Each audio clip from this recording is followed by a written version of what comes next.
Welcome to checking out the second episode of the video series where we are going to be comparing every single game that released for both PlayStation 2 and Sega Dreamcast.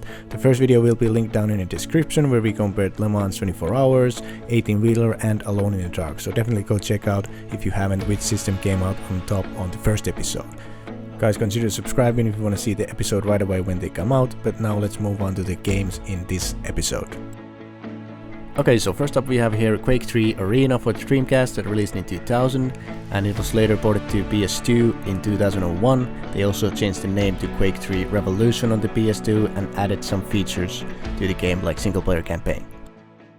Right away, as you can see, the PlayStation 2 version changed how the menu looks, and also the PlayStation 2 version has a full single player campaign which the Dreamcast version completely lacks. The arena mode is basically the same as the Dreamcast game.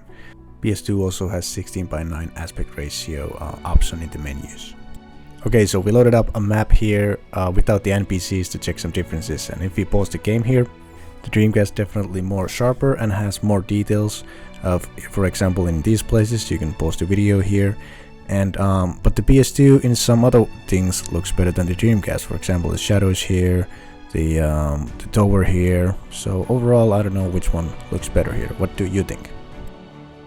They also changed the size of this texture for some reason. But yeah, overall I think the PS2 has better shadows and that really adds to the scene. But I'm not sure. What do you think? Let's go to the different section of the map. Again, the Dreamcast more detail everywhere, but the shadows really add to the scene on the PS2. Also the ground textures, the further you go, looks better on the PS2. They changed the fire effect. I think the Dreamcast one looks better. Okay, let's move to a different place. Again, the same story here, Dreamcast more detail, but I do like the added shadows on the PS2, gives this scene more atmosphere in my opinion. Okay, let's move again. On this scene I think the Dreamcast looks better. They also changed the torches here and some wall textures here. So let's take a look at the muzzle flash here now, pause the game, and I think the Dreamcast has a better muzzle flash. Now let's move to a completely different map. Here I think both look good, but once again the PS2 in my opinion has more atmosphere here, and also one interesting thing is that all the round edges look better on the PS2, as you can see. They also made this one much smaller on the PlayStation 2. Again, more detail on the Dreamcast, but the PS2 lighting much better, and also the round edges once again way better on the PS2 because of the added polygon counts, I guess. Also the PS2 has added torches on the wall. Here I don't know which one I do prefer, but the PS2 added this structure to the roof, so that's something. Here we have some water, and I think on the PS2 it's much easier to tell right away that hey, that's water. A little bit different textures on the roof. But next we're gonna take a look at one big difference between the versions, which is frame rate. But just before that, take a look at the water effect when you walk into the water. I mean, the PS2 just has the shadow and Dreamcast has this effect, but well, Dreamcast effect also is pretty bad, but it's something. Let's move on to the frame rate. Okay, so this is the big one, the frame rate. I noticed immediately when I played both versions that in the multiplayer that the PS2 was so much smoother. And keep in mind that this may not be 100% accurate, the numbers, but still it gives you the idea how much faster the PS2 is in the multiplayer. And also the PS2 has one more NPC running around, but overall this game I would have to say that the PS2 definitely is the better version out of two, despite the Dreamcast being the sharper one. So let's move on to the next game. Next up we have Headhunter. This game only released in Europe for the Dreamcast, but in 2002 when it came out for the PS2 it also came out in the US. Pretty impressive game at the time, but when this came out, the Grand Theft Auto 3 for example had just come out a couple months earlier. Okay, let's take a look at the versions here. Okay, not much to talk about here in the main menu. Both are pretty much exactly the same and the same options and stuff like that. So let's just move on to the gameplay. Okay, so here in the gameplay, both looking pretty good here, and slight color differences here, but overall I mean all the details that I have looked through look pretty much exactly the same to me, other than the fact that the Dreamcast is a little bit sharper here. But one thing there actually is a pretty big difference, and it is the character shadow. Take a look at the shadow of the character. On the Dreamcast, the implementation is so much better than on the PS2. And this is true for the rest of the game as well. I also compared the audio, but the both seems pretty much exactly the same, so I'm not gonna compare them here. So the first impressions here, I would say that they both look pretty good, but the Dreamcast definitely has an edge because of the sharper image and also the added or more advanced shadow of the character. Okay, let's skip ahead a little bit. Controlling the character feels pretty much just as good on both. I forgot to mention in the Quake 3, PS2 feels way better to play because it can just 2 thumbsticks. Okay, so here we have paused the gameplay, and once again, as you can see, everything looks pretty much the same. On the table, a little bit different textures on the bottles, but once again, the shadows is the big one here. The Dreamcast looking much better here. In some rooms, PS2 actually doesn't cast a shadow at all of the character, like here.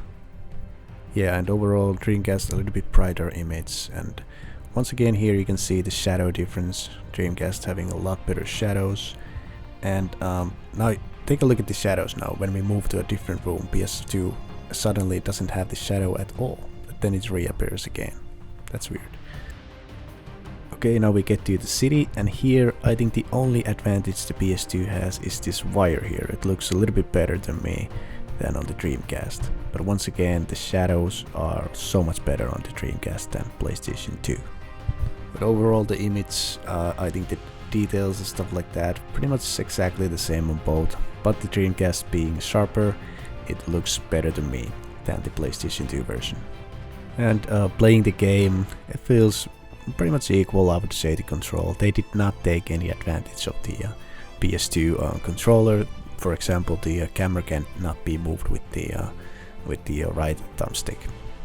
Yeah, and the performance of the game felt pretty good on both, so didn't really take a look at that too much. But the shadow is the big one. That looks way better on the Dreamcast. And actually the NPC cars do cast shadows on the Dreamcast version, while on the PS2 there's nothing. So that's also better on the Dreamcast. So yeah, overall, very similar experience playing these, but I would say the Dreamcast is the better version because of the more detailed image and also the more details like the shadows under the character. Alright, we're not gonna linger too much longer here on the Headhunter, and let's just move on to the next game. Okay, the last game we have here in this episode will be the Ecco The Dolphin, the Defender of the Future. Came out in 2000 for the Dreamcast, and in 2002 it got ported to the PlayStation 2. So let's see how these two versions compare. Okay, so when it comes to the main menus, everything looks pretty much exactly the same, Dreamcast being a little bit brighter, but they added some things here on the PlayStation 2 version, like level select and gallery and stuff like that. And also the PS2 has an option for 16:9 aspect ratio. Okay, now we are in the first cutscene of the game. They actually changed it a little bit, but let's take a listen to the audio. First the Dreamcast, then the PlayStation 2.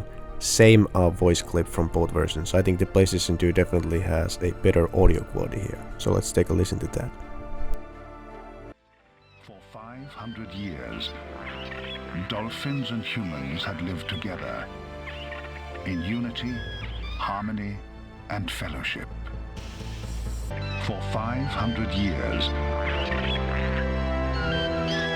dolphins and humans had lived together in unity, harmony, and fellowship. Okay, right away here you can see the Dreamcast is a little bit sharper, but it's missing some details like the water hitting the rocks on the upper corner here. Also, take a look at the bottom of the sea. The Dreamcast is completely missing the reflections on the bottom of the sea, and that's something that looks much better on the PS2, as you can see. When you take a look at the structure, you can really see the sharpness difference for the Dreamcast here. But both look pretty good here. The performance in this game, I mean, both versions for the most time feel pretty good to play, but Dreamcast can have these huge frame rate drops. as you can see demonstrated right now as I jump on the Dreamcast screen, and when I come back to the water the frame rate drops to something like, I don't know, it felt like a single digit for sure. But it seems to happen only every now and then, it doesn't happen after every jump, so that's definitely a good thing. The PlayStation version has changed. Most of the cutscenes that I've seen has been at least slightly changed on the PlayStation 2. And here you can see this cutscene, and I mean, for the most part very similar looking, but they changed some colors like here for the crystal, and also made the PlayStation version after the cutscene show you where to go next, when the Dreamcast version does not do that at all. Okay, so overall, which one do I think is a better version here? I mean, the added effect on the bottom of the sea, I think it's pretty important in a game like this, because, well, it takes place in sea, so you're gonna see it all the time, and it really makes the sea look more alive, in my opinion. I do like the crisp image that the Dreamcast gives you, but I mean, overall, the PS2 with the added effects and more stable frame rate, I would have to give this one to the PlayStation 2. With the component cables, it also doesn't look that bad sharpness wise. So overall in this episode, in my opinion, the PlayStation 2 came out on top, while the Dreamcast did win the Headhunter game. So what do you think? What do you think was better here? And guys, please subscribe to help me out and see the episode when they come out. And yeah, I'll see you in the next one. Bye.